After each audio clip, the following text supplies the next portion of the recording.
येवला शहरासह महामार्गावरील अतिक्रमण हटवण्याची मोहीम नगरपालिकेने सुरू केली आहे। मुख्य अधिकारी तुषार आहेर यांच्या मार्गदर्शनाखाली ही कारवाई सुरू आहे। सध्या या मोहिमेअंतर्गत विंचूर चौफुली, फत्ते बुरुज नाक्यासह अनेक परिसरातील अतिक्रमण हटवण्यात आले।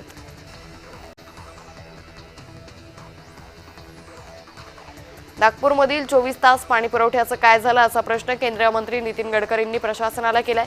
नागपुरात 24/7 पाणी पुरवठा योजनेअंतर्गत जलकुंभांचं बांधकाम सुरू आहे। याची पाहणी करत आढावा घेतला। 29 जलकुंभांपैकी 29 जलकुंभांचे काम पूर्ण झाले। एका जलकुंभाचं बांधकाम अद्याप अपूर्ण आहे। माजी मंत्री आणि राष्ट्रवादीचे नेते धर्मराव बाबा आत्राम यांचा पारंपरिक आदिवासी नृत्याचा व्हिडिओ समोर आलाय। अहेरी गावात आदिवासींसोबत त्यांनी ठेका धरला। गावातील मिरवणुकीत थिरकण्याचा मोह आत्राम यांना आवरला नाही। आत्रामांनी पारंपरिक आदिवासी नृत्य करत उपस्थितांची मनं जिंकली।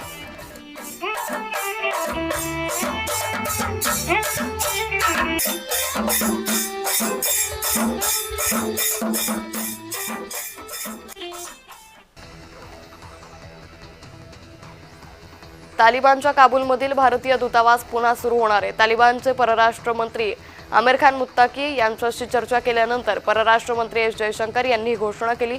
भारत तालिबानच्या सार्वभौमत्व, प्रादेशिक अखंडता आणि स्वातंत्र्यासाठी पूर्णपणे वचनबद्ध असल्याचं जयशंकर म्हणाले।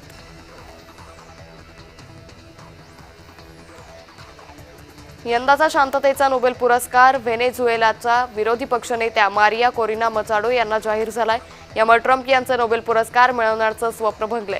कारण गेल्या काही महिन्यात आपण अनेक युद्ध शांततेच्या मार्गाने संपवल्याचा दावा करत या पुरस्कारासाठी ट्रम्प कसे योग्य व्यक्ती आहेत हे ट्रम्प वारंवार सांगत होते। तर मारिया यांनी पीडित लोकांना आणि आमच्या कार्याला निर्णायक पाठिंबा दिल्याबद्दल डोनाल्ड ट्रम्प यांना पुरस्कार समर्पित करत असल्याची पोस्ट केली आहे।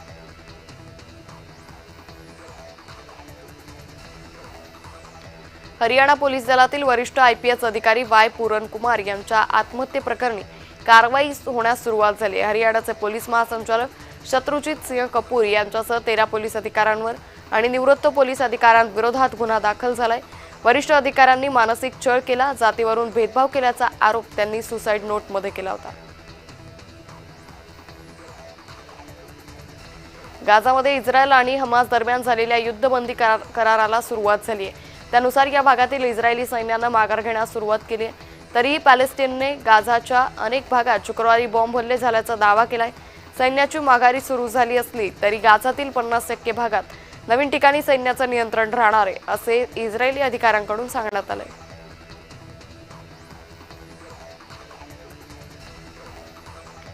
मृण्मयी देशपांडे दिग्दर्शित मनाचे श्लोक हा मराठी चित्रपट 10 ऑक्टोबरला प्रदर्शित झालाय।